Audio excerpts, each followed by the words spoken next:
Elisha, welcome to iFilm. Thank you. Are you an internet girl at all? Slightly. How so? I had a blog, actually, at one time. I might restart it again during the hockey season, but it was for the NHL.com website. Are you an obsessed fan? A little bit. Really? Yeah, slightly. Oh. I'm Canadian. I don't have a choice. So what do you think about the United States and how they just let hockey just slip through? It's like, how can you just not do a sport and everyone strike? What's going on? I don't think America supports Oh, hockey. when it sort of went away, Yeah. you mean, this during the strike? Yeah. Or the lockout, I should say? Were you hurt? No, because I was really busy at that point in my life. Uh-huh. I was actually out of the country, and it was perfect timing for me. I feel bad for the players, but...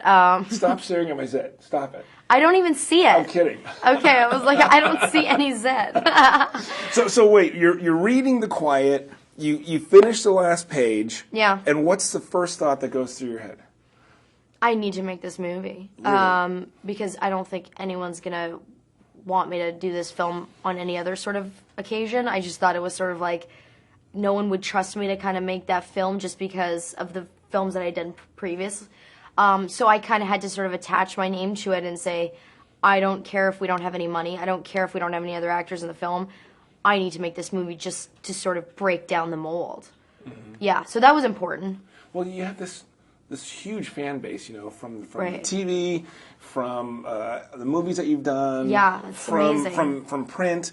How do you think, like, I'm talking about a guy audience. Sure. How are they going to react to The Quiet?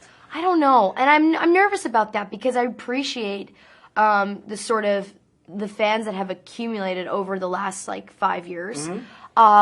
But hopefully they'll stick with me. I'm still fascinated at the fact that they've stuck with me without sort of having so much time between films, I feel like The Girl Next Door catapulted this sort of image of me, which is definitely a side of me, but then sort of came out on 24 and then came out on House of Wax, and I thought that was going to fizzle, but it's still sort of stayed really kind of strong. Sure. So I hope that they just appreciate that I am really truly an actress and want to kind of continue making odd, offbeat kind of roles, and that I promise at some point I will come back and play the pretty girl again. It's just a sort of matter of time, and I just have to do this for myself, so I hope that they can respect that. Well, from a movie fan's point of view, it's like, as a guy going there, you're like, oh, sexy, ooh. It's kind of like a right, because you are attracted to this character, Yeah. but you feel like, am I gross? Because she, so she's 17, Oh. But just know that I'm really, played the role and I was 22 at the time, so it's okay. If you get into her being 17, thank you, because that's a compliment, that sort of thing. What kind of stuff were you getting sent that it just bores you, material-wise? Well, it always happens right after the film. I did The Girl Next Door and I got a slew of romantic comedies, and I had to be patient and say no. And then I got House of Wax and I thought, great, this is perfect. And then House of Wax, and then I got 1,000 sort of horror films, and I thought, I'm not Jamie Lee Curtis here, you know what I mean? I had to change it up. Right. So, it was important for me to find this film and, kind of continue. There's a stereotype after every after every film they kind of pigeonhole you in this kind of category. Well, I keep kind of fighting back the system. Well, you're fighting and you're a pro, and but you're still a girl. So yes. If you had a romantic comedy, who would be your oh my God, if I got to spend 3 months across from this actor? Guy? Yeah. There's a lot of actors I respect, Go ahead and I list think them. James Franco, I think, is a fantastic actor. I think he does really cool stuff.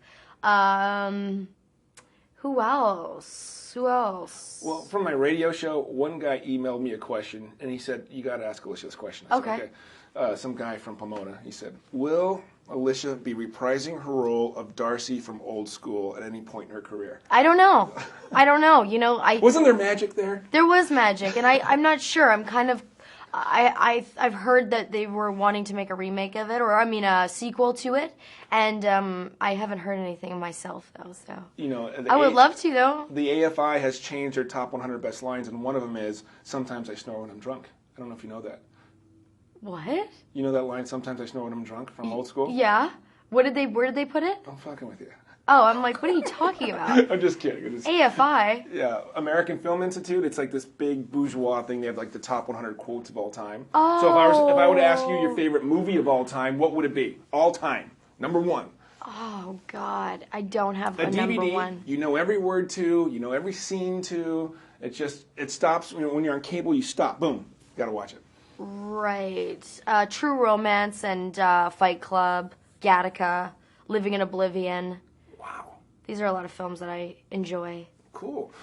Was it strange for you to play like down on a hardwood floor doing cheers in a gym? Was that strange? Was that strange for you? It felt. You know, watching the film and coming back and seeing it all pieced together, I realized that it kind of really did. We pulled off 17. You know, that was a really big challenge for me. Mm-hmm. So getting in the sort of cheerleading costume and doing this sort of, it was like, this is perfect. This is helping me get into character. From the script and what you read to what's on the screen visually, would you give it a tone and the way it's done, like on a 1 to 10 scale? How close to your vision in your mind? You know what I mean? Did I get to? Like, yeah. After, like, kind of going... After it's all over, you saw it on the screen. I think I'm proud. I'm really excited. And I think that the film and the character turned out exactly the way I wanted her to. I think it just worked out perfectly. And Jamie, our director, did a great job at sort of really setting the tone for the film, so that was good. Yeah. Excellent. Yeah. And I hear you have a great movie coming up. What's coming out for you, the next one? I have a thriller-type film called Captivity that I shot in Russia, and then I have a dark comedy called He Was a Quiet Man with Christian Slater. Did you eat anything disgusting in Russia or anything amazing in Russia? No. I know. I mean, the food was okay, but it was. I ate a lot of sort of vegetables and fruit. You don't even pig out ever? What is your favorite junk food? Favorite junk food. When you want to be bad, when you don't even care, when you put something in. I don't know. I like. I guess I'm sort of a sucker for fast food every once in a while. But Subway is great. I don't know. We'll see.